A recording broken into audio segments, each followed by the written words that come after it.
이범선, 오발탄. 대리사 사무실 서기 송철호는 6시가 넘도록 사무실 한 구석 자기 자리에 멍청하니 앉아 있었다. 무슨 미진한 사무가 있는 것도 아니었다. 장부는 벌써 집어치운 지 오래고 그야말로 멍청하니 그저 앉아 있는 것이었다. 딴 친구들은 눈으로 시계바늘을 밀어 올리다시피 5시를 기다려 후다닥 나가버렸다. 그런데 점심도 못 먹은 철호는 허기가 나서만이 아니라 갈 데도 없었다. 송 선생은 안 나가세요? 이제 청소를 해야 할 테니 그만 나가달라는 투의 사환의 말에 철호는 다날가 빠진 해군 작업복 저고리 호주머니에 깊숙이 찌르고 있던 두 손을 빼내어서 무겁게 책상 위에 올려놓았다. 나가야지. 하품 같은 대답이었다.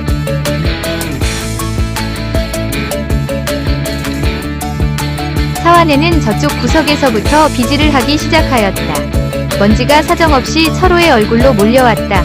철호는 어슬렁 일어섰다. 이쪽 모서리 창가로 갔다. 바케스의 물을 대야에 따랐다. 두 손을 끝에서부터 가만히 물속에 담갔다. 아직 이른 봄이라 물이 꽤 손끝에 시렸다. 철호는 물속에 잠긴 두 손을 물끄러미 내려다보고 있었다. 펜대에 시달린 오른손 장지 첫마디에 콩알만한 못이 박혔다. 그 못에서 파란 명주실 같은 것이 사르르 물속으로 풀려났다. 잉크. 그것은 잠시 대야 밑바닥을 기다 맑고 사뿐히 위로 떠올라 안개처럼 연하게 피어서 사방으로 번져나갔다. 손가락 끝을 중심으로 하고 그 색의 농도가 점점 연해져 나갔다. 맑게 개인 가을 하늘색으로 대야 가장자리까지 번져나간 그것은 다시 중심의 손끝을 향해 접어들며 약간 진한 파랑색으로 달무리 모양 동그란 원을 그렸다.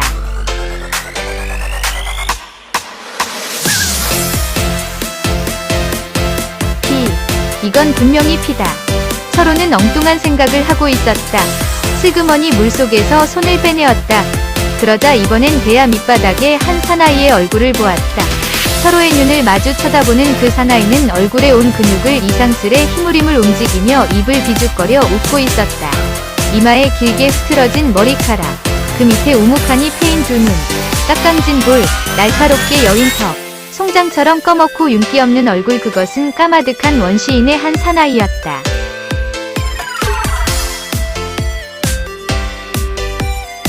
몽둥이 끝에 모난돌을 하나 칡던 굴로 아무렇게나 잡아매서 들고 동굴 속에 남겨두고 나온 식구들을 위하여 온 종일 숲속을 맨발로 헤매고 다니던 사나이. 곰. 그건 용기가 부족하다. 멧돼지. 힘이 모자란다. 노루. 너무 날쌔어서. 꿩. 그놈은 하늘을 난다. 토끼. 토끼. 그래, 그놈쯤은 꽤 때려 잡음직하다.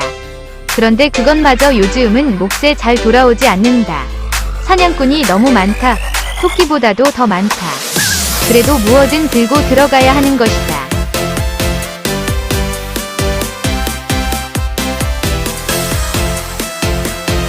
사나이는 바위 장등에 무릎을 꿇고 앉아 냇물에 손을 씻는다. 파란 물 속에 빨간 노을이 담겼다. 끈끈하게 사나이의 손에 묻었던 피가 노을빛보다 더 진하게 우러난다. 무엇인가 때려잡은 모양이다. 곰, 멧돼지, 노루, 꿩, 토끼. 그런데 사나이가 들고 일어선 것은 그 어느 것도 아니었다. 보기에도 징그러운 내장. 그것이 무슨 짐승의 내장인지는 사나이 자신도 모른다. 사나이는 그 짐승의 머리도 꼬리도 못 보았다. 누군가 숲속에 끌어내어 버린 것을 주워오는 것이었다. 철호는 옆에 놓인 비누를 집어들었다. 마구 두 손바닥으로 비볐다. 우구구 까닭모를 울분이 끓어올랐다.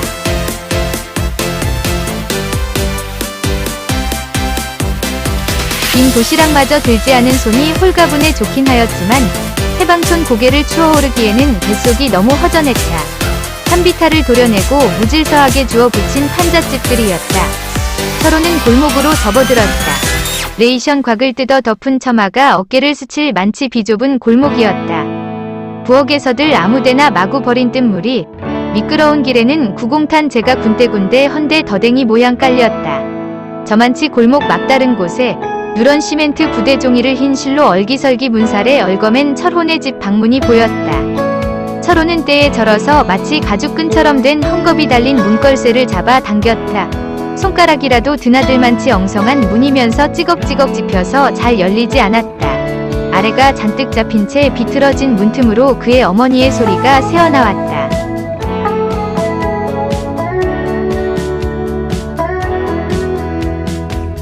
가자, 가자. 미치면 목소리마저 변하는 모양이었다. 그것은 이미 그의 어머니의 조용하고 부드럽던 그 목소리가 아니고 쨍쨍하고 간사한 게 어떤 딴 사람의 목소리였다. 문을 열고 들어서는 철호의 얼굴에 걸레 썩는 냄새 같은 것이 확 풍겨왔다. 철호는 문 안에 들어선 채 우두커니 아랫목을 내려다보고 있었다. 중학교 시절에 박물관에서 미이라를 본 일이 있었다. 그건 꼭 솜누더기에 싸놓은 미이라였다. 흰 머리카락은 한 오리도 제대로 놓인 것이 없었다. 그대로 수세미였다. 그 어머니는 벽을 향해 돌아누워서 마치 딸꾹질처럼 어떤 일정한 사이를 두고 가자가자 하는 외마디 소리를 지르고 있었다. 그 해골 같은 몸에서 어떻게 그런 쨍쨍한 소리가 나오는지 이상하였다.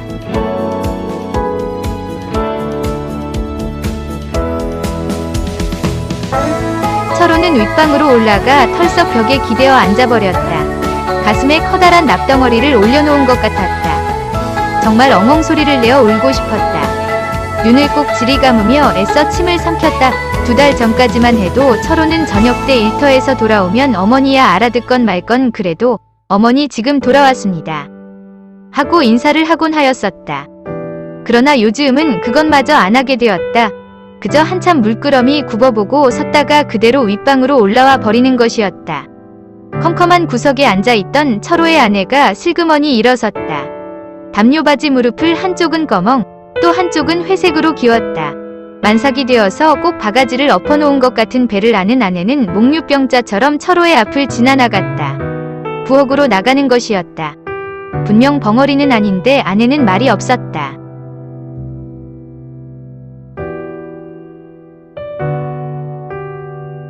아버지 철호는 누가 꼭대기를 쿡 쥐어박기나 한 것처럼 흠칠했다. 바로 옆에 5살 난 딸애가 눈을 동그랗게 뜨고 철호를 쳐다보고 있었다.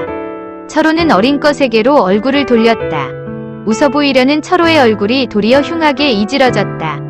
나, 삼촌이 나이롱 치마 사준댔다. 응, 그리고 구두도 사준댔다.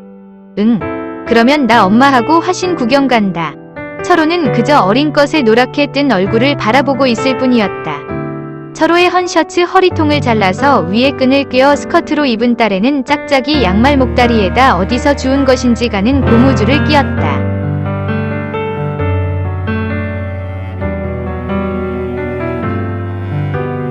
가자, 가자. 아랫방에서 또 어머니의 그 저주 같은 소리가 들려왔다. 벌써 7년을 두고 들어와도 전혀 모를 그 어떤 딴 사람의 목소리. 철호는 또 눈을 감았다. 머릿속에 뇌줄이 팽팽히 헤어졌다. 두 주먹으로 무엇이건 콱 때려 부수고 싶은 충동에 철호는 어금니를 바스러져라 마씹었다. 좀 춥기는 해도 철호는 집안보다 이 바위 잔등이 더 좋았다. 그래 철호는 저녁만 먹으면 언제나 이렇게 집 뒤 산등성이에 있는 바위 위에 두 무릎을 세워 앉고 앉아서 하염없이 거리의 등불들을 바라보며 밤 깊기를 기다리는 것이었다. 어느 거리쯤인지 잘 분간할 수 없는 저 밑에서 술 광고 네온 사인이 핑그르르 돌고 깜빡 꺼졌다가 또 번뜩 켜지고 핑그르르 들고는 깜빡 꺼지고 하였다. 철호는 그저 언제까지나 그렇게 그 네온 사인을 지켜보고 있었다.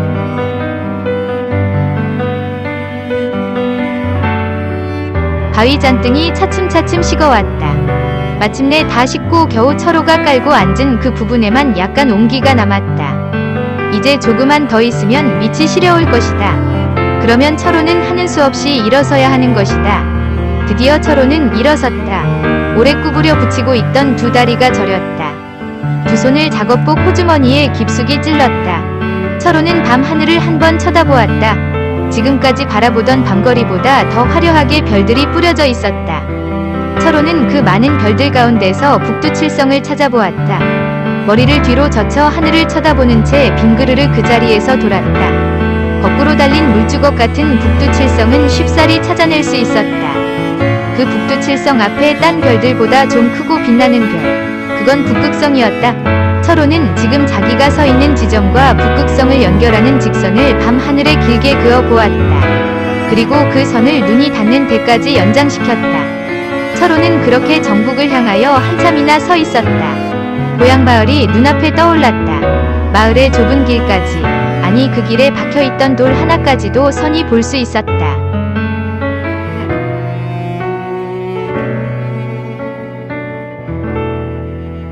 으스스 몸이 떨렸다. 한기가 전기처럼 발끝에서 튀어 콧구멍으로 빠져나갔다. 철호는 크게 재채기를 하였다. 그리고 또 한 번 부르르 몸을 떨며 바위 밑으로 내려왔다. 철호는 천천히 골목 안으로 들어섰다. 가자. 철호는 멈칫섰다. 낮에는 이렇게까지 멀리 들리는 줄은 미처 몰랐던 어머니의 그 소리가 골목 어귀에까지 들려왔다. 가자. 그러나 언제까지 그렇게 골목에 서 있을 수도 없는 노릇이었다. 철호는 다시 발을 옮겨 놓았다. 정말 무거운 발걸음이었다. 그건 다리가 저려서만이 아니었다. 가자. 철호가 그의 집 쪽으로 걸음을 옮겨 놓을 때마다 그만치 그 소리는 더 크게 들려왔다.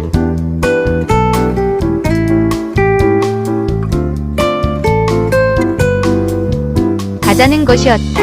돌아가자는 것이었다. 고향으로 돌아가자는 것이었다.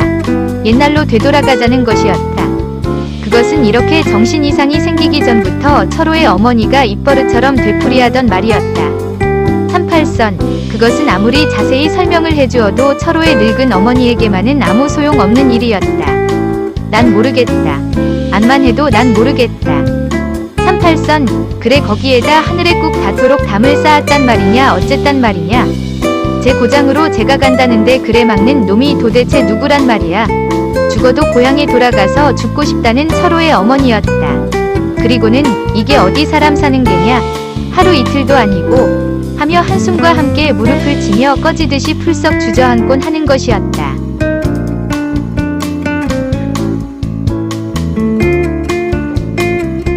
그럴 때마다 철호는 어머니 그래도 나만은 이렇게 자유스럽지 않아요? 하고 나만이니까 이렇게 생명을 부지하고 살 수 있지. 만일 북한 고향으로 간다면 당장에 죽는 것이라고. 자유라는 것이 얼마나 소중한 것인가를 가진 이야기를 다 예로 들어가며 어머니에게 이해시키기란 38선을 인식시키기보다도 몇백 갑절 더 힘드는 일이었다. 아니 그것은 거의 불가능한 일이라 했다. 그래 끝내 철호는 어머니에게 자유라는 것을 설명하는 일을 단념하고 말았다. 그렇게 되고 보니 철호의 어머니에게는 아들 지질이 고생을 하면서도 고향으로 돌아갈 생각만은 죽어도 하지 않는 철호가 무슨 까닭인지는 몰라도 늙은 애미를 잡으려고 공연한 고집을 피우고 있는 천하의 고약한 놈으로만 여겨지는 것이었다.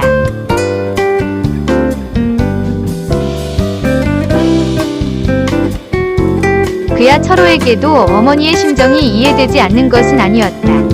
무슨 하늘이 알만치 큰 부자는 아니었지만 그래도 꽤 큰 지주로서 한 마을의 주인격으로 제법 풍족하게 평생을 살아오던 철호의 어머니 눈에는 아무리 그네가 세상을 모른다고는 해도 산등성이를 악착스레 깎아내고 거기에다 게딱지 같은 판잣집을 다닥다닥 붙여놓은 이 해방촌이 이름 그대로 해방촌일 수는 없는 노릇이었다. 나도 내 나라를 찾았다게 기뻐서 울었다. 엉엉 울었다. 시집 올 때 입었던 홍치마를 꺼내 입고 춤을 추었다. 그런데 이 꼴 좋다. 난 싫다. 아무래도 난 모르겠다. 뭐가 잘못됐건 잘못된 넘어 세상이디 그래. 철호의 어머니 생각에는 아무리 해도 모를 일이었던 것이었다. 나라를 찾았다면서 집을 잃어버려야 한다는 것은 그것은 정말 알 수 없는 일이었던 것이다.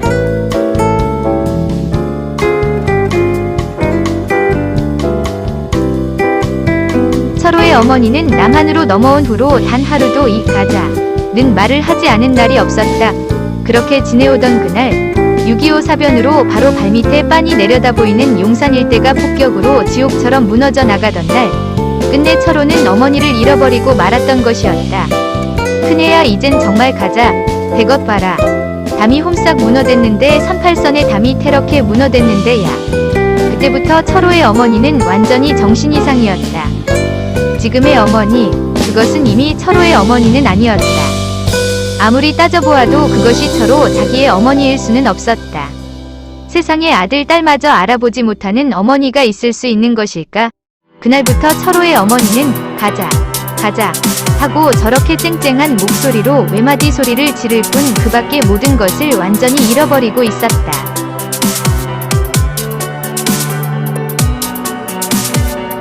철호에게 있어서 지금의 어머니는 말하자면 어머니의 시체에 지나지 않았다. 뚫어진 창호지 구멍으로 그래도 희미한 불빛이 새어나오고 있었다. 철호는 윗방 문을 열었다. 아랫방과 윗방 사이 문턱에 위태롭게 올려놓은 등잔이 개똥벌레처럼 가물거리고 있었다. 윗방 아랫목에는 딸애가 반드시 누워서 잠이 들었다. 담요를 몸에다 돌돌 말고 반드시 누운 것이 꼭 송장 같았다. 그 옆에 철호의 아내가 두 무릎을 꿇고 앉아 있었다.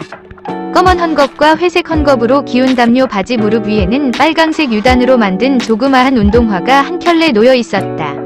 철호가 방 안에 들어서자 아내는 그 어린애의 빨간 신발을 모두어 자기 손바닥에 올려놓아 철호에게 들어보였다. 삼촌이 사왔어요.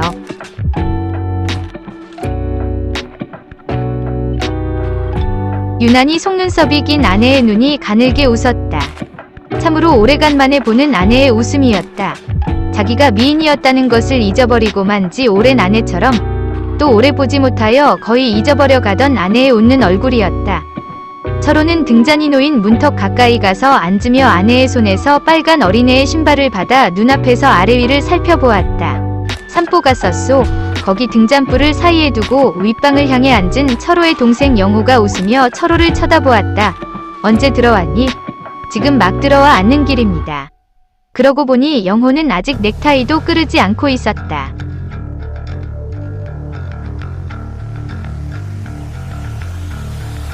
형님, 새삼스레 부르는 동생의 소리에 철호는 손에 들었던 어린애의 신발을 아내에게 돌리며 영호의 얼굴을 빤히 바라보았다. 이제 우리도 한번 살아봅시다. 제길 남 다 사는데 우리라고 밤낮 이렇게만 살겠수? 근사한 양옥도 한 채 사고 장기판만한 문패에다 형님의 이름 석자를 제길 장님도 보게 써서 대못으로 땅땅 때려박고 한번 살아봅시다. 군대에서 나온 지 2년이 넘도록 아직도 직업도 못 잡은 영호가 언제나 술만 취하면 하는 수작이었다. 그리고 2천만원짜리 세단차도 한 대 삽시다. 거기다 똥통이나 싣고 다니게. 모든 새끼들이 안 입고 와서 이리야 있건 없건 종일 빵빵 울리면서 동리를 들락날락해야지. 제길 하하하. 비스듬히 벽에 기대어 앉은 영호는 벌겋게 열에 뜬 얼굴을 하고 담배 연기를 푸 내뿜었다.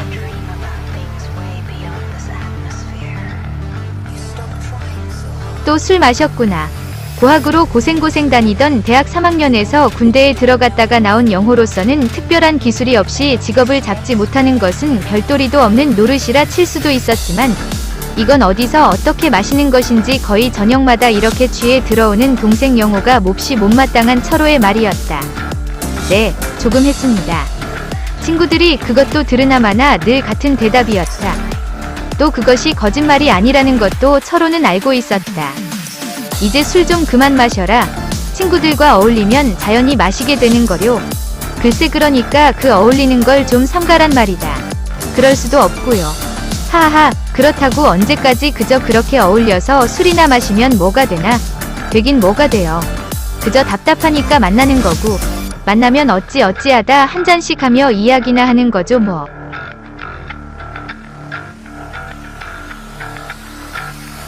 글쎄 그게 맹랑한 일이란 말이다. 그렇지만 형님, 그런 친구들이라도 있다는 게 좋지 않소. 그게 시시한 친구들이라 해도 정말이지 그놈들마저 없었더라면 어떻게 살 뻔했나 하고 생각할 때가 많아요. 외팔이, 절름발이 그런 놈들, 무식한 놈들, 참 시시한 놈들이지요. 죽다 남은 놈들. 그렇지만 형님, 그놈들 다 착한 놈들이야요. 최소한 남을 속이지는 않거든요. 공가를 때릴 망정. 하하하하. 전후. 영호는 고개를 뒤로 젖히고 천장을 향해 후 담배 연기를 바라보며 한 손으로 목의 넥타이를 앞으로 잡아당겨 반쯤 끌러 늦추어 놓았다. 가자. 아랫목에서 어머니가 소리를 질렀다. 영호는 슬그머니 아랫목으로 고개를 돌렸다. 한참이나 그렇게 어머니 쪽으로 고개를 돌리고 있는 영호는 아무 말도 없이 그저 눈만 껌뻑껌뻑 하고 있었다.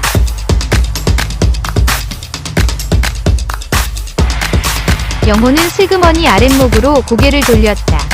한참이나 그렇게 어머니 쪽으로 고개를 돌리고 있는 영호는 아무 말도 없이 그저 눈만 껌뻑껌뻑 하고 있었다. 철호는 길게 한숨을 쉬었다. 앞에 놓인 등잔불이 거물거물 춤을 추었다. 철호는 저고리 호주머니에서 담배를 꺼내었다. 꼬깃꼬깃 구겨진 파랑새 갑 속에서 담배를 한 개비 뽑아내었다. 바삭바삭 마른 담배는 양끝이 반쯤 빠져나갔다. 철호는 그 양끝을 비벼 말았다. 흡사 비과 모양으로 되었다. 철호는 그 비과 모양의 담배 한 끝을 입에다 물었다.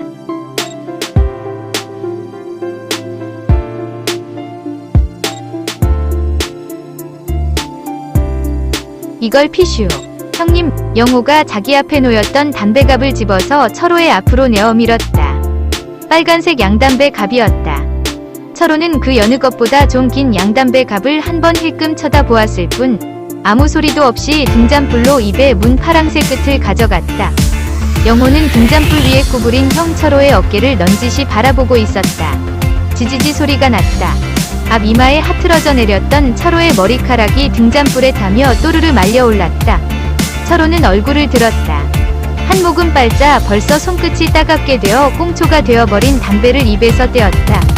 천천히 연기를 내뿜는 철호의 미간에는 새로 석줄의 깊은 주름이 펴어졌다. 영호는 들었던 담배갑을 도로 방바닥에 내려놓았다. 그리고 조용히 등잔불로 시선을 떨구었다. 그의 입가에서 야릇한 웃음이 애달픈 아니 그 누군가를 비웃는 듯한 그런 미소가 천천히 흘러 지나갔다. 한참 동안 아무도 말이 없었다.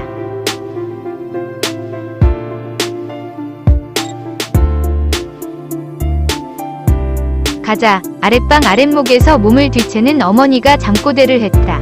어머니는 이제 꿈속에서마저 생활을 잃어버린 모양이었다. 아주 낮은 그 소리는 한숨처럼 느리게 아래 윗방에 가득 차 흘러 사라졌다. 여전히 아무도 말이 없었다. 철호는 꽁초를 손끝에 꼬집어 쥔 채 넉빠진 사람 모양 가물거리는 등잔불을 지켜보고 있었고 동생 영호는 비스듬히 벽에 기대어 앉은 채 철호의 손끝에서 타고 있는 담배꽁초를 바라보고 있었고 철호의 아내는 잠든 딸의 머리맡에 가지런히 놓인 빨간 신발을 요리조리 매만지고 있었다. 가자. 또 한 번 어머니의 소리가 저 땅 밑에서 새어나오듯이 들려왔다.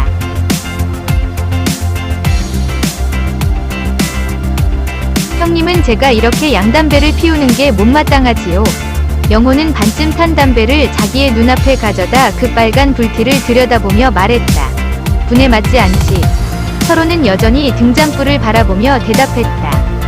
그렇지만 형님은 파랑새와 양담배 두 가지 중에서 어느 것이 더 좋으슈? 그야 양담배가 좋지. 그래서 너는 보리밥도 못 버는 녀석이 그래 좋은 것은 알아서 양담배를 피우는 거냐 하는 철호의 눈초리가 번뜩 영호의 면상을 때렸다. 그래서 전 양담배를 택했어요. 뭐가? 형님은 절 오해하시고 계셔요.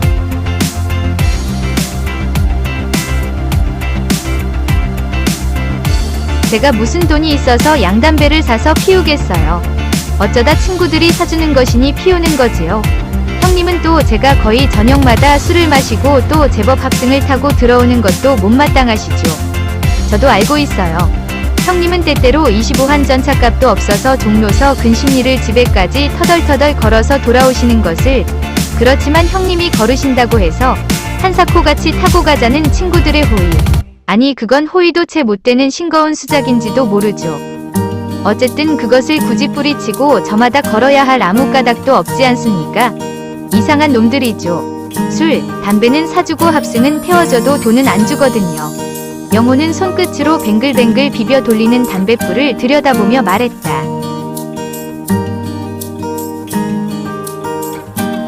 어쨌든 너도 이제 좀 정신 차려줘야지. 벌써 군대에서 나온 지도 이태나 되지 않니? 정신 차려야죠. 그렇지 않아도 이달 안으로는 어찌되든 간에 결판을 내군 말 생각입니다.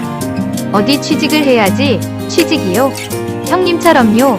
전차값도 안 되는 월급을 받고 남의 살림이나 계산해주란 말이지요.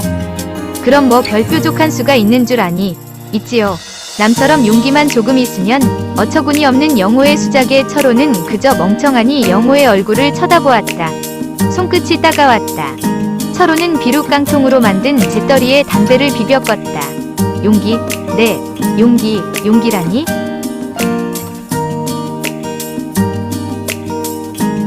적어도 까마귀만한 용기만이라도 말입니다. 영리할 필요는 없더군요. 우둔해도 상관없어요. 까마귀는 도무지 허수아비를 무서워하지 않습니다. 참새처럼 영리하지 못한 탓으로 그놈의 까마귀는 애당초에 허수아비를 무서워할 줄조차 모르거든요. 영호의 입가에는 좀 전에 파랑색 꽁초에다 불을 당기는 철호를 바라보던 때와 같은 야릇한 웃음이 또 소리 없이 감돌고 있었다. 너 설마 무슨 엉뚱한 계획을 세우고 있는 것은 아니겠지? 철호는 약간 긴장한 얼굴을 하고 영호를 바라보며 꿀꺽하고 침을 삼켰다. 아니요. 엉뚱하긴 뭐가 엉뚱해요. 그저 우리들도 남처럼 다 벗어던지고 홀가분한 몸차림으로 달려보자는 것이죠 뭐. 벗어던지고? 네, 벗어던지고 양심이고 윤리고 관습이고 법률이고 다 벗어던지고 말입니다. 영호의 큰 두 눈이 유난히 빛나는가 하자 철호의 눈을 정면으로 밀고 들었다. 양심이고 윤리고 관습이고 법률이고 너는 영호는 아무 대답도 하지 않았다. 그러나 눈만은 똑바로 형 철호를 쳐다보고 있었다. 그렇게나 살자면 이 형도 벌써 잘 살 수 있었다. 철호의 목소리는 떨리고 있었다. 그렇게나라니요? 양심을 버리고 윤리와 관습을 무시하고 법률까지도 범하고.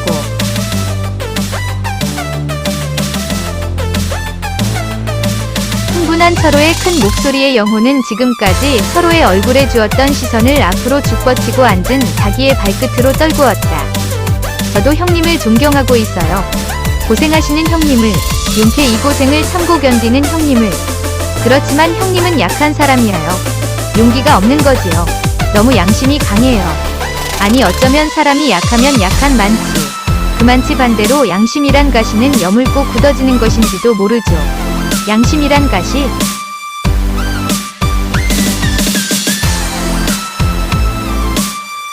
네, 가시지요. 양심이란 손끝의 가시입니다. 떼어버리면 아무렇지도 않은데 공연히 그냥 두고 건드릴 때마다 깜짝깜짝 놀라는 거예요. 윤리요. 그건 나이롱 반지 같은 것이죠. 이브나 마나 불알이 덜렁 비쳐 보이기는 매한가지죠. 관습이요. 그건 소녀의 머리 위에 달린 리본이라고나 할까요? 있으면 예쁠 수도 있어요. 그러나 업돼서 뭐 별일도 없어요. 법률. 그건 마치 허수아비 같은 것입니다. 허수아비. 덜 굳은 바가지에다 되는 대로 눈과 코를 그리고 수염만 크게 그린 허수아비. 누더기를 걸치고 팔을 쩍 벌리고 서 있는 허수아비. 참새들을 향해서는 그것이 제법 공갈이 되지요. 그러나 까마귀쯤만 돼도 벌써 무서워하지 않아요. 아니 무서워하기는커녕 그놈이 상투 끝에 턱 올라 앉아서 썩은 흙을 쑤시던 더러운 주둥이를 쓱쓱 문질러도 별일 없거든요.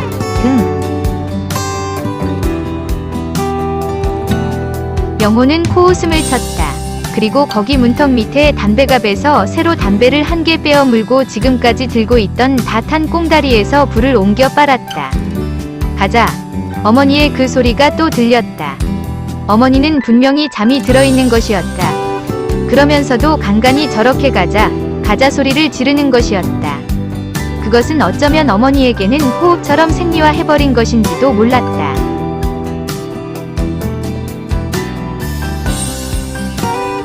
철호는 비스듬히 모로 앉은 동생 영호의 옆 얼굴을 한참이나 노려보고 있었다. 영호는 영호대로 퀭한 두 눈으로 깜빡이기를 잊어버린 채 아까부터 앞으로 뻗친 자기의 발끝을 바라보고 있었다.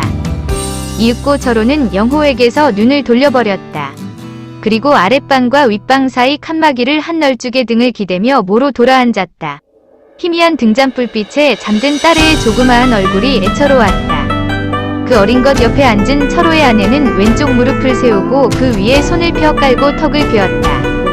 아까부터 철호와 영호, 형제가 하는 말을 조용히 듣고만 있는 그네는 무엇을 생각하고 있는지 한쪽 손끝으로 거기 방바닥에 가지런히 놓은 빨간 어린애의 신발만 몇 번이고 쓸어보고 있었다. 철호는 고개를 푹 떨구어 턱을 가슴에 묻었다. 영호는 새로 피어문 담배를 연거푸 서너 번 들이빨았다. 그리고 또 말을 계속하였다.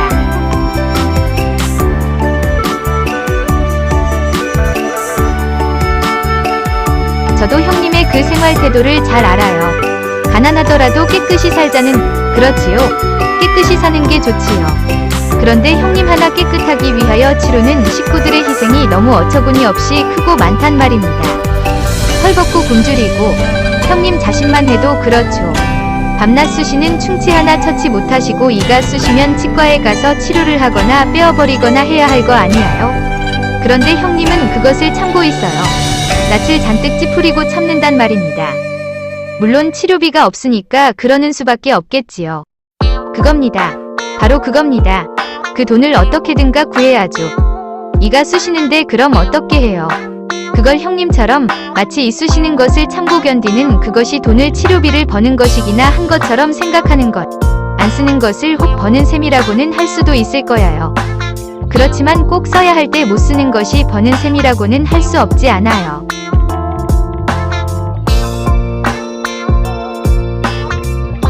세상에는 이런 세 층의 사람들이 있다고 봅니다. 즉 돈을 모으기 위해서만으로 필요 이상의 돈을 버는 사람과 필요하니까 그 필요하니 많지의 돈을 버는 사람과 또 하나는 이건 꼭 필요한 돈도 채 못 벌고서 그 대신 생활을 조리는 사람들. 신발에다 발들 맞추는 격으로 형님은 아마 그 맨 끝에 층에 속하겠지요.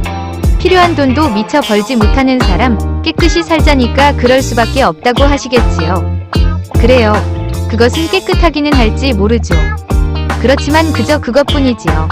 언제까지나 충치가 쏘아 부은 볼을 싸쥐고 울상일 수밖에 없지요. 그렇지 않습니까? 그야 형님, 인생이 저 골목 안에서 10환짜리를 받고 코 흘리는 어린애들에게 보여주는 요지경이라면야 자기가 가지고 있는 돈값만치 구멍으로 들여다보고 말을 수도 있겠지요. 그렇지만 어디 인생이 자기 주머니 속에 돈 액수만치만 살고 그만두고 싶으면 그만둘 수 있는 요지경인가요 어디? 돈 많지만 마를 수 있는 그런 편리한 목구멍인가요 어디? 싫어도 살아야 하니까 문제지요. 사실이지 자살을 할 만치 소중한 인생도 아니고요. 살자니까 돈이 필요하고요. 필요한 돈이니까 구해야죠. 왜 우리라고 좀 더 넓은 테두리, 법률선까지 못 나가란 법이 어디 있어요. 아니 남들은 다 벗어던지고 법률선까지도 넘나들면서 사는데 왜 우리만이 옹색한 양심의 울타리 안에서 숨이 막혀야 해요. 법률이란 뭐야요? 우리들이 피차에 약속한 선이 아니야요?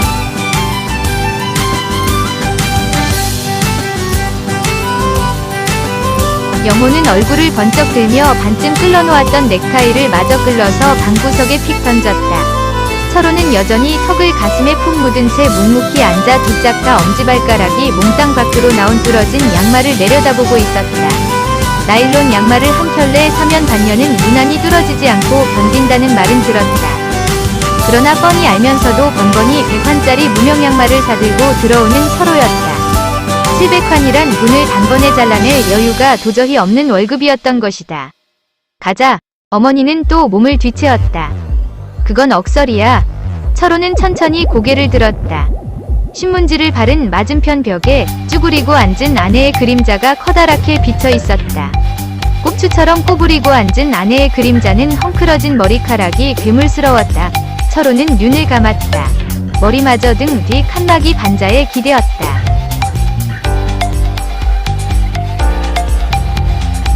철호의 감은 눈앞에 10여 년 전 아내가 흰 저고리 까만 치마를 입고 선이 나타났다. 무대에 나선 그녀는 더욱 예뻤다. 이 여자대학 졸업음악회였다. 노래가 끝나자 박수 소리가 그칠 줄을 몰랐다. 그날 저녁같이 거리를 거닐던 그녀는 정말 싱싱하고 예뻤었다. 그러나 지금 철호 앞에 쭈그리고 앉은 아내는 그때의 그녀가 아니었다. 무슨 둔한 동물처럼 되어버린 그녀. 이제 아무런 희망도 가져보려고 하지 않는 아내. 철호는 가만히 눈을 떴다. 그래도 아내의 속눈썹만은 전처럼 까맣고 길었다.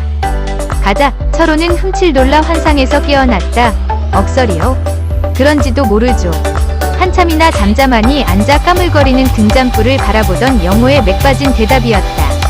내 말대로 한다면 돈 있는 사람들은 다 나쁜 사람이란 말밖에 더 되나 어디. 아니죠. 제가 어디 나쁘고 좋고를 가렸어요. 나쁘긴 누가 나빠요? 왜 나빠요? 아, 잘 사는 게 나빠요? 도시 나쁘고 좋고부터 따질 아무런 금도 없지요 뭐.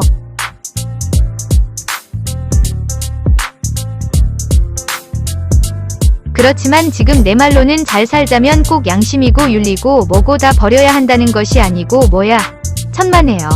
잘못 이해하신 겁니다. 간단히 말씀드리면 이렇다는 것입니다. 즉, 양심껏 살아가면서 잘 살 수도 있기는 있다.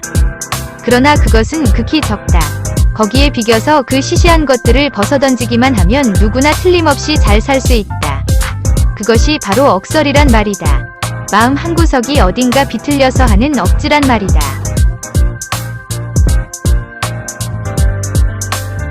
글쎄요. 마음이 비틀렸다고요. 그건 아마 사실일는지 모르겠어요. 분명히 비틀렸어요. 그런데 그 비틀리기가 너무 늦었어요. 어머니가 저렇게 미치기 전에 비틀렸어야 했지요. 한강철교를 폭파하기 전에 말입니다. 하나밖에 없는 누이 동생 명숙이가 양공주가 되기 전에 비틀렸어야 했지요. 환도령이 내리기 전에 하다못해 동대문 시장에 자리라도 한 자리 비었을 때 말입니다. 그러고 이놈의 배때기에 지금도 무슨 내장 있기나 한 것처럼 박혀있는 파편이 터지기 전에 말입니다. 아니 그보다도 더 전에 제가 뭐 무슨 애국자나처럼 남들이 다 기피하는 군대에 어머니의 원수를 갚겠노라고 자원하던 그 전에 말입니다. 그보다도 더 전에 썩 전에 비틀렸어야 했을지 모르죠. 나면서부터 비틀렸더라면 더 좋았을지도 모르죠. 영호는 푹 고개를 떨구었다. 길게 한숨을 내쉬었다. 그 한숨이 후루를 떨고 있었다. 철호는 한참 동안 아무 말도 하지 않았다. 윗목에 앉아있던 철호의 아내가 방바닥에 떨어진 눈물을 손끝으로 장난처럼 문지르고 있었다. 영호도 훌쩍훌쩍 코를 들이키고 있었다. 그렇지만 인생이란 그런 게 아니야. 너는 아직 사람이란 어떻게 살아야만 하는 것인지조차도 모르고 있어. 그래요. 사람이란 과연 어떻게 살아야 하는 것인지는 정말 모르겠어요. 그렇지만 이제 이물고 뜯고 하는 마당에서 살자면, 생명만이라도 유지하자면 어떻게 해야 하는지는 알 것 같아요. 허허. 영호는 눈물이 글썽하니 고인 눈을 천장을 향해 쳐들며 자기 자신을 비웃듯이 허허하고 웃었다.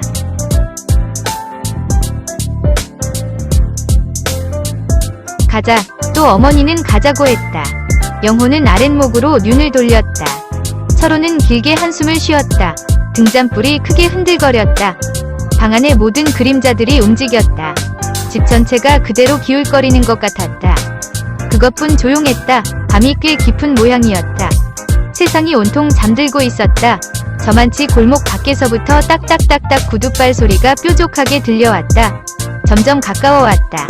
바로 아랫방 문 앞에서 멎었다. 영호는 문께로 얼굴을 돌렸다. 삐걱삐걱 두어 번 비틀리던 방문이 열렸다. 여동생 명숙이가 들어섰다. 싱싱한 몸매에 까만 투피스가 제법 어느 회사의 여사무원 같았다. 늦었구나. 영호가 여전히 두 다리를 쭉 뻗고 앉은 채 고개만 뒤로 젖혀서 명숙을 쳐다보았다. 명숙은 영호의 말에 아무런 대꾸도 없이 돌아서서 문 밖에서 까만 하이힐을 집어 올려 아랫방 모서리에 들여놓았다. 그리고 백을 휙 방구석에 던졌다. 겨우 윗저고리와 스커트를 벗어 걸은 명숙은 아랫방 뒷구석에 가서 털썩하고 쓰러지듯 가로누워 버렸다. 그리고 거기 접어놓은 담요를 끌어다 머리 위에서부터 푹 뒤집어 썼다. 철호는 명숙을 거들떠보지도 않고 덤덤히 등잔불만 지켜보고 있었다. 철호는 언젠가 퇴근하던 길에 전차 창문 밖으로 본 명숙의 꼴을 생각하고 있는 것이었다. 철호가 탄 전차가 을지로 입구 14거리에 머물러 신호를 기다리고 있었다. 손잡이를 붙들고 창을 향해 서 있던 철호는 무심코 밖을 내다보았다. 전차 바로 옆에 미군 지프차가 한 대 와 섰다. 순간 철호는 확 낯이 달아올랐다.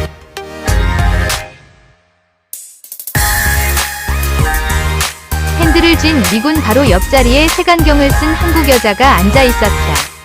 그것이 바로 명숙이었던 것이다. 바로 철호의 턱 밑에 서였다. 역시 신호를 기다리는 그 지프차 속에서 미군이 한 손을 핸들에 걸치고 또 한 팔로 명숙의 허리를 넌지시 끌어안는 것이었다. 미군이 명숙의 얼굴을 들여다보며 뭐라고 수작을 걸었다. 명숙은 다리를 겹치고 앉은 채 앞을 바라보는 자세 그대로 고개를 까딱거렸다. 그 미군 지프차 저편에 선 택시 조수가 명숙이와 미군을 쳐다보며 피시시 웃었다. 전차간에서도 마찬가지였다. 철호 바로 옆에 나란히 서 있던 청년 둘이 쑥덕거렸다. 그래도 멋은 부렸네. 멋, 그래 색안경을 썼으니 말이지. 장사치곤 고급이지. 미천없이 저것도 시집을 갈까?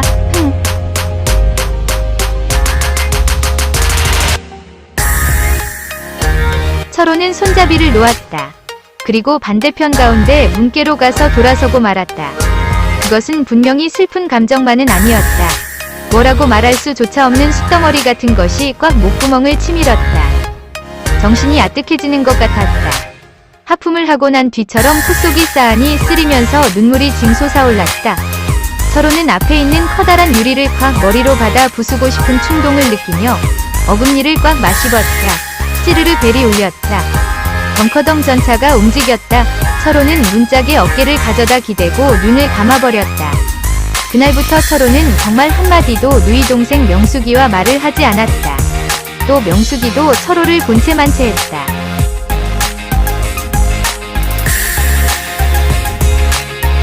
자, 우리도 이제 잡시다. 영호가 가슴을 펴서 내어밀며 바로 앉았다. 등잔불을 끄고 두방 사이에 문을 닫았다. 푹 가라앉는 것 같이 피곤했다. 그러면서도 철호는 정작 잠을 이룰 수는 없었다. 밤은 고요했다. 시간이 그대로 흐르기를 멈추어 버린 것 같이 조용했다. 철호의 아내도 이제 잠이 들었나 보다. 앓는 소리를 내었다. 철호는 눈을 감았다. 어딘가 아득히 먼 것을 느끼고 있었다. 철호도 잠이 들어가고 있었다. 가자. 다들 잠든 밤에 어머니의 그 소리는 엉뚱하게 컸다. 철호는 훔칠 눈을 떴다.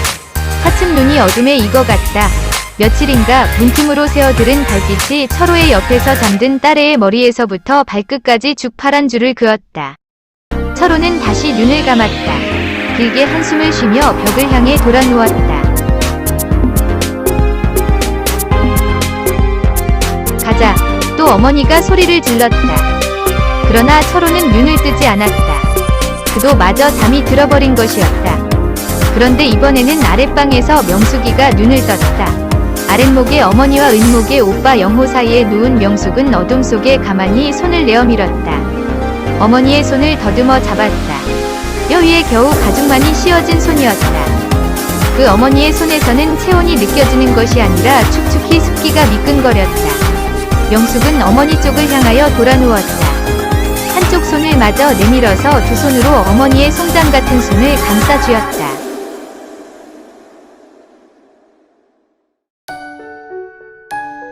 가자. 딸의 손을 느끼는지 못 느끼는지 어머니는 또 한 번 허공을 향해 가자고 소리 질렀다. 엄마. 명숙의 낮은 소리였다. 명숙은 두 손으로 감싸쥔 어머니의 여윈 손을 가만히 흔들었다. 가자. 엄마. 기어이 명숙은 흐느끼기 시작하였다. 명숙은 어머니의 손을 끌어다 자기의 입에 틀어막았다. 엄마. 숨을 죽여가며 참는 명숙의 울음은 한숨으로 바뀌며 어머니의 손가락을 입안에서 잘근잘근 씹어보는 것이었다. 겁내지 마라. 옆에서 영호가 잠꼬대를 했다.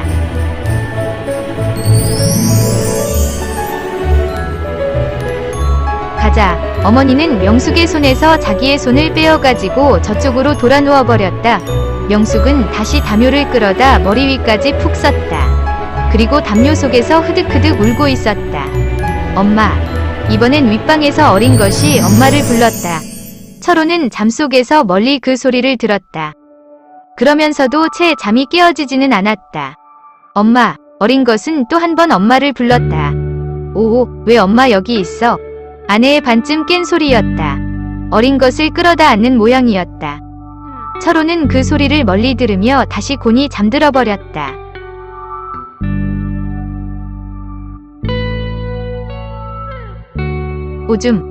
오줌 누겠니? 자, 일어나. 착하지? 철호의 아내는 일어나 앉으며 어린 것을 안아 일으켰다. 구석에서 깡통을 끌어다 대어주었다. 참, 삼촌이 내 신발 사왔지. 아주 예쁜데 볼래? 깡통을 타고 앉은 어린 것을 뒤에서 안아주고 있던 철호의 아내는 한 손으로 어린 것의 베개맡에 놓아두었던 신발을 집어다 보여주었다. 희미하게 달빛이 들이비쳤을 뿐인 어두운 방 안에서는 그것은 그저 겨우 모양뿐 색채를 잃고 있었다. 내 거야? 엄마. 그래. 내 거야. 예뻐? 참 예뻐. 빨강이야. 응.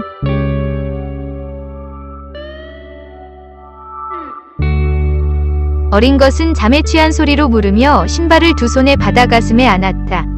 자, 이제 거기 놔두고 자야지. 응, 내일 신어도 돼. 그럼. 어린 것은 오물오물 담요 속을 파고 들어갔다. 엄마. 내일 신어도 돼. 그럼. 어린 것은 오물오물 담요 속을 파고 들어갔다. 엄마. 내일 신어도 돼. 그럼. 뭐든가 좀 좋은 것은 아껴야 한다고만 들어오던 어린 것은 또 한 번 이렇게 다짐하는 것이었다. 아내는 어린 것의 담요 가장자리를 꼭꼭 눌러주고 나서 그 옆에 누웠다.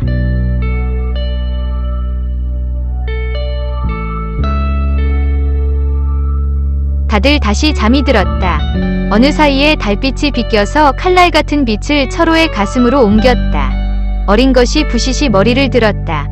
배를 깔고 엎드렸다. 어린 것은 조그마한 손을 베개 너머로 내밀었다. 거기 가지런히 놓아둔 신발을 만져보았다. 어린 것은 안심한 듯이 다시 베개를 베고 누웠다. 또다시 조용해졌다. 한참 만에 또 어린 것이 움직거렸다. 잠이 든 줄만 알았던 어린 것은 또 엎드렸다. 머리맡에 신발을 또 끌어당겼다. 조그마한 손가락으로 신발코를 꼭 눌러보았다. 그리고는 이번에는 아주 자리 위에 일어나 앉았다. 신발을 무릎 위에 들어 올려놓았다. 달빛에다 신발을 들이대어 보았다. 바닥을 뒤집어 보았다. 두 짝을 하나씩 두 손에 갈라들고 고무 바닥을 맞대어 보았다. 이번엔 발을 앞으로 내놓았다. 가만히 신발을 가져다 신었다. 앉은 채로 꼭 방바닥을 디디어 보았다.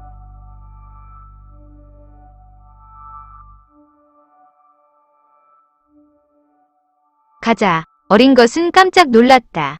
얼른 신발을 벗었다. 있던 자리에 도로 모아놓았다. 그리고 한 번 더 신발을 바라보고 난 어린 것은 살그머니 누웠다. 오물오물 담요 속으로 기어 들어갔다. 점심을 못 먹은 배는 오후 2시에서 3시 사이가 제일 견디기 힘들었다. 철호는 펜을 장부 위에 놓았다. 저쪽 구석에 돌아앉은 사환애를 바라보았다. 보리차라도 한 잔 더 마시고 싶었다. 그러나 2잔까지는 사환애를 시켜서 가져오랄 수 있었으나 3번까지는 부르기가 좀 미안했다. 철호는 걸상을 뒤로 밀고 일어섰다. 책상 모서리에 놓인 찻잔을 집어들었다. 그리고 출입문으로 나갔다. 복도의 풍로 위에서 커다란 주전자가 끓고 있었다. 보리차를 찻잔 하나 가득히 부었다. 구수한 냄새가 피어올랐다. 철호는 뜨거운 찻잔을 손가락으로 꼬집어 들고 조심조심 자기 자리로 돌아와 앉았다. 그리고 찻잔을 입으로 가져갔다. 후 불었다. 마학 한 모금 들이마시는 때였다.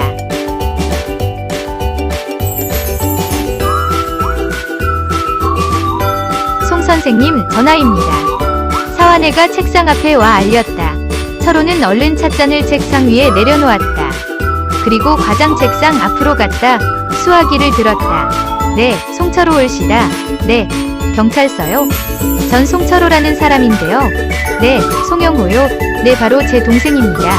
무슨, 네, 송영호가요? 제 동생이 말입니까? 곧 가겠습니다. 네, 철호는 수화기를 걸었다. 그리고 걸어놓은 수화기를 멍하니 내려다보고서 있었다. 사무실 안 사람들의 시선이 모두 철호에게로 쏠렸다. 무슨 일인가? 동생이 교통사고라도? 서류를 뒤적이던 과장이 앞에 서 있는 철호를 쳐다보며 물었다. 네, 저 과장님, 잠깐 다녀오겠습니다. 철호는 마시던 보리차를 그대로 남겨둔 채 사무실을 나섰다. 영문을 모르는 동료들이 서로 옆에 사람의 얼굴을 힐끗 쳐다보는 것이었다.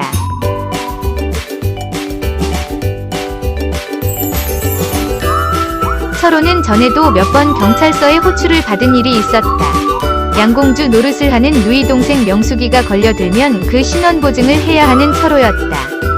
그때마다 철호는 치안관 앞에서 낯을 못 들고 앉았다가 순경이 앞세우고 나온 명숙을 데리고 아무 말도 없이 경찰서 뒷문을 나서곤 하였다.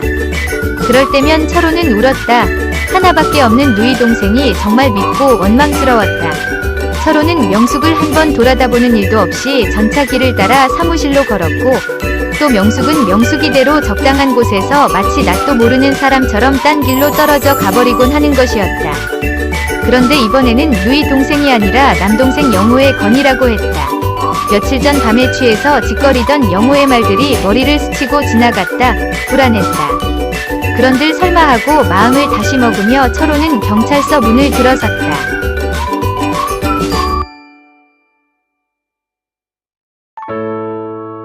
권총강도 형사에게도 동생 영호의 사건 내용을 들은 철호는 앞에 앉은 형사의 얼굴을 바보 모양 멍청이 바라보고 있을 뿐이었다. 점점 핏기가 가셔가는 철호의 얼굴은 표정을 잃은 채 굳어가고 있었다. 어느 회사에서 월급을 줄 돈 1,500만 환을 찾아서 은행 앞에 대기시켰던 지프차에 싣고 마학 떠나려고 하는데 중절모를 깊숙이 눌러쓰고 색안경을 낀 괴한 2명이 차 속으로 올라오며 권총을 내어들더라는 것이었다. 철호는 눈도 깜빡하지 않고 그저 영호의 머리카락이 흐트러져 내린 이마를 바라보고 있었다. 돌아가세요. 형님, 영호는 등신처럼 서 있는 형이 도리어 민망한 듯이 조용히 말했다.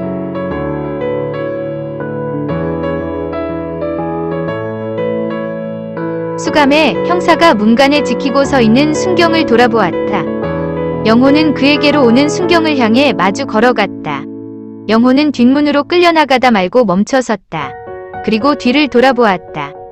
형님, 어린 것 하신 구경이나 한번 시키세요. 제가 약속했었는데. 뒷문이 쾅 닫혔다. 철호는 여전히 영호가 사라진 뒷문을 바라보고 서 있었다. 눈이 뿌옇게 흐려졌다. 아무것도 보이지 않았다. 솔 의사는 처음부터 없었던 것 같은데. 조사를 한옆으로 밀어놓으며 형사가 중얼거렸다. 철호는 거기 걸상에 가만히 걸터 앉았다. 혹시 그와 같이 한 청년을 모르시나요? 철호의 귀에는 형사의 말소리가 아주 멀었다. 끝내 혼자서 했다고 우기는데, 그러나 증인이 있으니까 이제 차츰 사실대로 자백하겠지만 여전히 철호는 말이 없었다.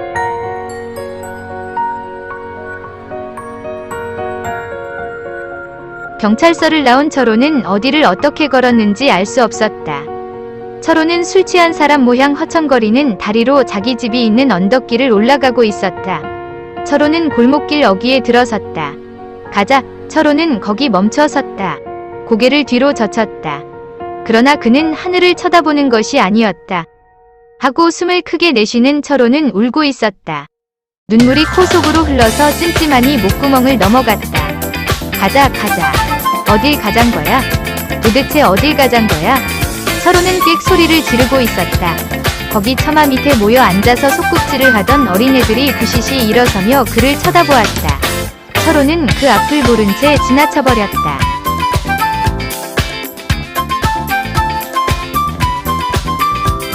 오빤 어딜 그렇게 돌아다뇨?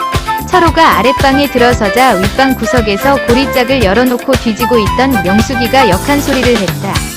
윗방에는 넝마 같은 옷가지들이 한 무더기 쌓여 있었다. 딸애는 고리짝 옆에 쪼그리고 앉아서 명숙이가 뒤져내놓는 헌 옷들을 무슨 진귀한 것이나처럼 지켜보고 있었다. 철호는 아내가 어딜 갔느냐고 물어보려다 말고 그대로 윗방 아랫목에 털썩 주저앉아 버렸다. 어서 병원에 가보세요. 명숙은 여전히 고리짝을 들추며 돌아앉은 채 말했다. 병원에? 그래요. 병원에라니? 언니가 의독해요. 어린애가 걸렸어요. 뭐가? 철호는 눈앞이 아찔했다.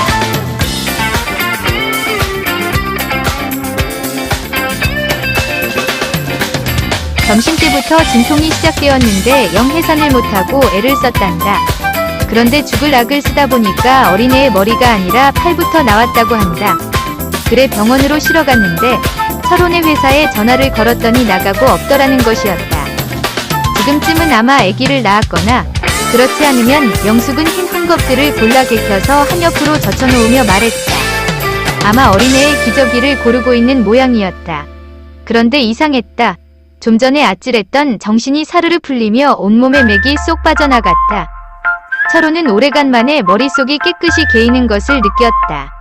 말라리아를 앓고 난 다음날처럼 맥은 하나도 없으면서 머리는 비상이 깨끗했다. 뭐 놀랄 일이 있느냐 하는 심정이 되었다. 마치 회사에서 무슨 사물을 한 뭉텅이 맡았을 때와 같은 심사였다. 철호는 호주머니에서 담배를 꺼내어 물었다. 언제나 새로 사물을 맡아 시작하기 전에 하는 버릇이었다. 철호는 일어섰다.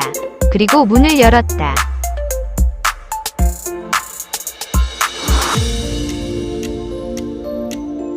어딜 가슈? 명숙이가 돌아보았다. 병원에. 무슨 병원인지도 모르면서. 철호는 참 그렇다고 생각했다. S병원이야요. 철호는 슬그머니 문 밖으로 한 발을 내디디었다. 돈을 가지고 가야지 뭐. 돈. 철호는 다시 문 안으로 들어섰다. 우두커니 발부리를 내려다보고 서 있었다. 명숙이가 일어섰다. 그리고 아랫방으로 내려갔다. 벽에 걸어놓았던 핸드백을 열었다.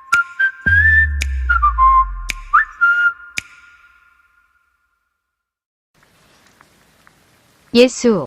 100환짜리 한 다발이 철호 앞 방바닥에 던져졌다.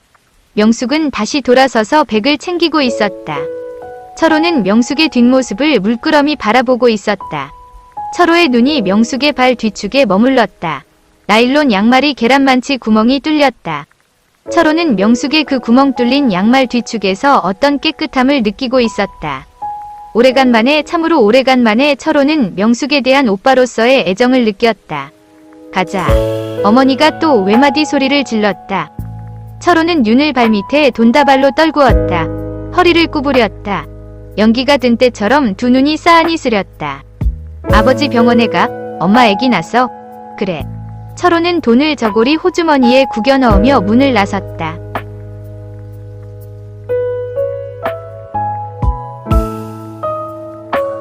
가자. 골목을 빠져나가는 철호의 등 뒤에서 또 한 번 어머니의 소리가 들려왔다. 아내는 이미 죽어 있었다.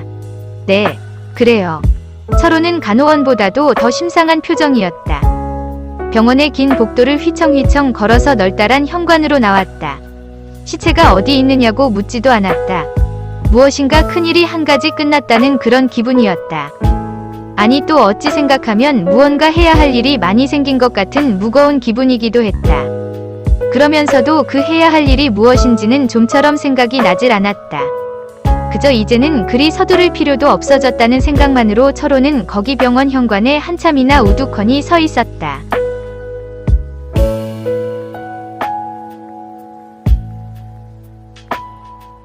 이윽고 병원의 큰 문을 나선 철호는 전차길을 따라서 천천히 걸었다. 자전거가 휙 그의 팔굽을 스치고 지나갔다. 그는 멈춰 섰다. 자기도 모르게 그는 사무실 쪽으로 걸어가고 있었다. 6시도 더 지났을 무렵이었다. 이제 사무실로 가야 할 아무 일도 없었다. 그는 전차길을 건넜다. 또 한참 걸었다. 그는 또 멈춰 섰다. 또 걸었다. 그저 걸었다. 집으로 돌아가자는 생각도 아니면서 그의 발길은 자동기계처럼 남대문 쪽을 향해 걷고 있었다. 문방구점, 라디오방, 사진관, 제과점. 그는 길가에 늘어선 이런 가게의 진열장을 하나하나 기웃거리며 걷고 있었다. 그러면서도 무엇이 있는지 하나도 보이지는 않았다. 그러던 철호는 또 우뚝 섰다. 그는 거기 눈앞에 걸린 간판을 쳐다보고 있었다.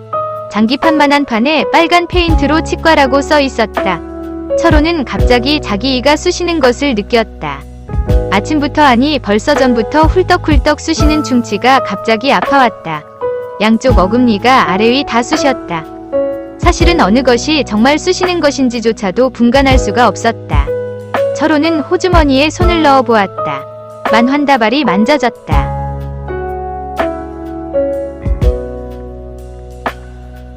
철호는 치과 간판이 걸린 층계 2층으로 올라갔다. 치과 걸상에 머리를 젖히고 입을 아벌리고 앉았다. 의사는 달가닥달가닥 소리를 내며 이것저것 여러가지 쇳꼬치를 그의 입에 넣었다 꺼냈다 하였다. 철호는 매시근하니 잠이 왔다. 아무런 생각도 하지 않고 입을 크게 벌린 채 눈을 감고 있었다. 좀 아팠지요? 뿌리가 구부러져서. 의사가 집게에 뽑아든 이를 철호의 눈앞에 가져다 보여주었다. 속이 시꺼멓게 썩은 징그러운 이 뿌리에 뻘건 살점이 묻어나왔다. 철호는 솜을 입에 문 채 머리를 좌우로 흔들어 보였다. 사실 아프지도 아무렇지도 않았다. 됐습니다. 한 30분 후에 솜을 빼버리시오. 피가 좀 나올 겁니다. 이쪽을 마저 빼주시오.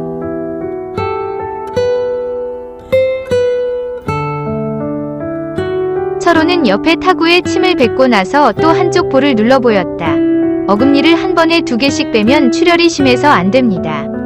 괜찮습니다. 아니, 내일 또 빼지요. 다 빼주십시오. 한 몫에 몽땅 다 빼주십시오. 안 됩니다. 치료를 해가면서 한 개씩 빼야지요. 치료요? 그럴 새가 없습니다. 마악 쑤시는 거요. 그래도 안 됩니다. 빈혈증이 일어나면 큰일 납니다. 하는 수 없었다. 철호는 치과를 나왔다. 또 걸었다. 잇몸이 멍하니 아픈 것 같기도 하고 또 어찌하면 시원한 것 같기도 했다. 그는 한 손으로 볼을 쓸어 보았다. 그렇게 얼마를 걷던 철호는 거기에 또 치과 간판을 발견하였다. 역시 2층이었다. 안 될 텐데요. 거기 의사도 꺼렸다.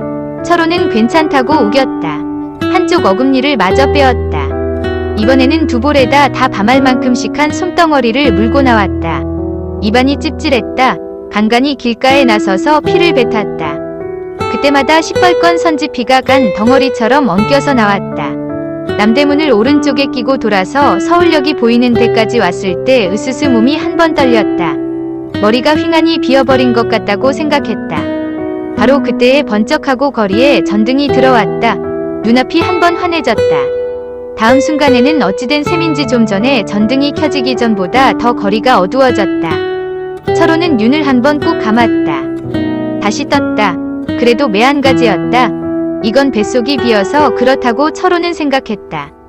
그는 새삼스레 점심도 저녁도 안 먹은 자기를 깨달았다. 뭐든가 좀 먹어야겠다고 생각했다. 구수한 설렁탕 생각이 났다. 입안에 군침이 하나 가득히 고였다. 그는 어느 전주 밑에 가서 쭈그리고 앉아서 침을 뱉었다. 그런데 그것은 침이 아니라 진한 피였다. 그는 다시 일어섰다. 또 한 번 오한이 전신을 간지리고 지나갔다. 다리가 약간 떨리는 것 같았다. 그는 속히 음식점을 찾아내어야겠다고 생각했다. 서울역 쪽으로 허청허청 걸었다.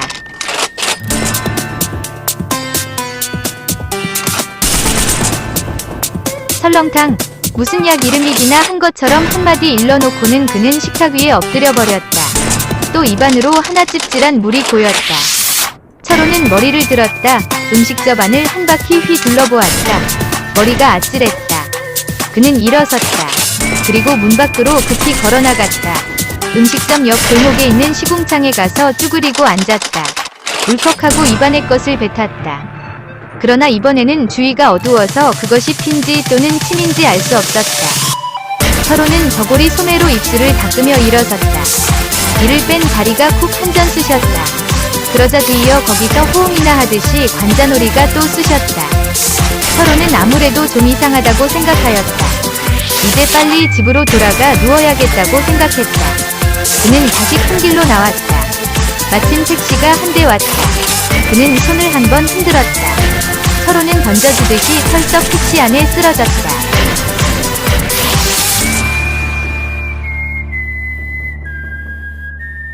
어디로 가시죠? 택시는 벌써 구르고 있었다. 해방촌, 자동차는 스르르 속력을 늦추었다. 해방촌으로 가자면 차를 돌려야 하는 까닭이었다. 운전사는 줄지어 달려오는 자동차의 사이가 생기기를 노리고 있었다. 저만치 자동차의 행렬이 좀 끊겼다. 운전사는 핸들을 잔뜩 비틀어 쥐었다. 운전사가 몸을 한편으로 기울이며 막 핸들을 틀려는 때였다. 뒷자리에서 철호가 소리를 질렀다. 아니야. S병원으로 가. 철호는 갑자기 아내의 죽음을 생각했던 것이었다. 운전사는 다시 휙 핸들을 이쪽으로 틀었다. 운전사 옆에 앉아있는 조수애가 한번 철호를 돌아보았다. 철호는 뒷자리 한 구석에 가서 몸을 틀어 박은 채 고개를 뒤로 젖히고 눈을 감고 있었다.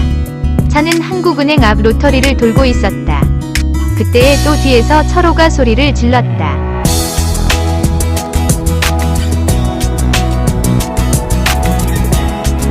아니야. 곱하기 경찰서로 가. 눈을 감고 있는 철호는 생각하는 것이었다. 아내는 이미 죽었는데 하고 이번에는 다행히 차의 방향을 바꿀 필요가 없었다. 그냥 달렸다. 곱하기 경찰서 앞입니다. 철호는 눈을 떴다. 상반신을 번쩍 일으켰다. 그러나 곧 또 털썩 뒤로 기대고 쓰러져 버렸다. 아니야. 가. 곱하기 경찰서입니다. 손님, 조수애가 뒤로 목을 틀어 돌리고 말했다. 가자. 철호는 여전히 눈을 감고 있었다. 어디로 갑니까? 글쎄 가.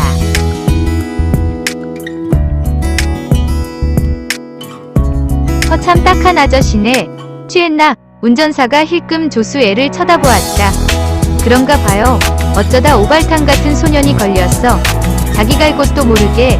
운전사는 기어를 넣으며 중얼거렸다. 철호는 까무룩히 잠이 들어가는 것 같은 속에서 운전사가 중얼거리는 소리를 멀리 듣고 있었다. 그리고 마음속으로 혼자 생각하는 것이었다. 아들 구실, 남편 구실, 애기 구실, 형 구실, 오빠 구실, 또 계리사 사무실 서기 구실. 해야 할 구실이 너무 많구나. 너무 많구나. 그래 난 내 말대로 아마도 조물주의 오발탄인지도 모른다. 정말 갈 곳을 알 수가 없다. 그런데 지금 나는 어디건 가긴 가야 한다.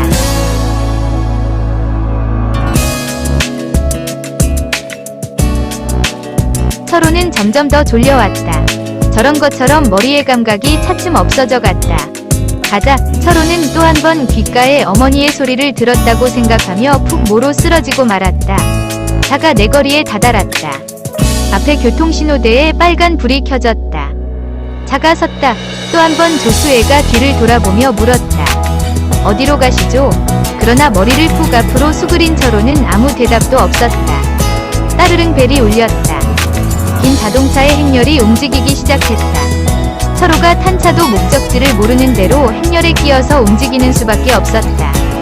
철호의 입에서 흘러내린 선지피가 흥건히 그의 와이셔츠 가슴을 적시고 있는 것을 아무도 모르는 채 교통신호대의 타란불 밑으로 차는 내거리를 지나갔다.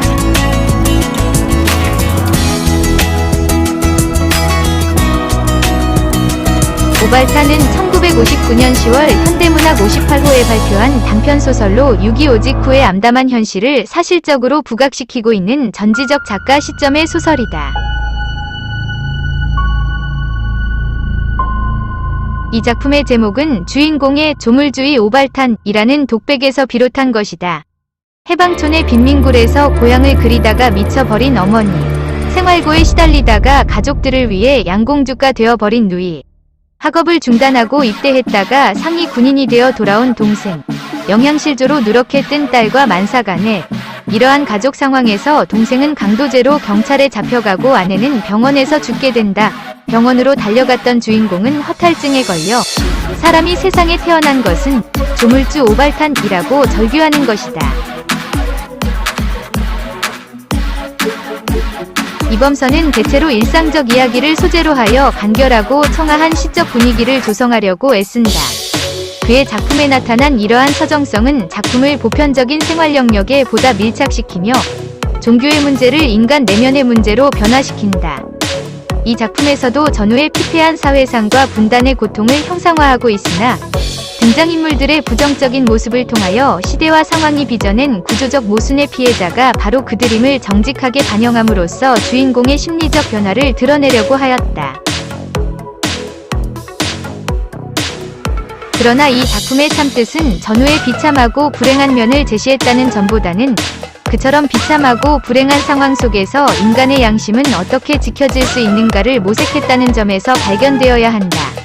철호는 월남 후에 옛날의 행복을 잃고 혼란스럽게 되어버린 가족의 가장이다. 그러나 객관적으로 볼 때 그는 계리사 사무실 서기로서 남편 구실, 자식 구실, 가장의 구실을 제대로 못하는 무능력자이다. 그가 그러한 무능력자가 된 이유는 무엇인가? 작가는 영호, 위입을 빌려 그것을 철호 위 양심 때문이라고 본다. 손끝에 가시에 불과한 양심만 빼어버리면 남들처럼 잘 살 수 있는데도 철호는 전차값도 안 되는 월급을 위하여 몇십리를 걸어다닌다. 밤낮 쑤시는 충치를 뽑을 돈이 없어서 참고 견디면서도 시장한 창자를 보리차로 달래곤 하면서도 손끝에 가시를 뽑지 못한다. 이미 양심도 도덕도 사라진 지 오래인 현실 상황과 타협하지 못하는 것이다.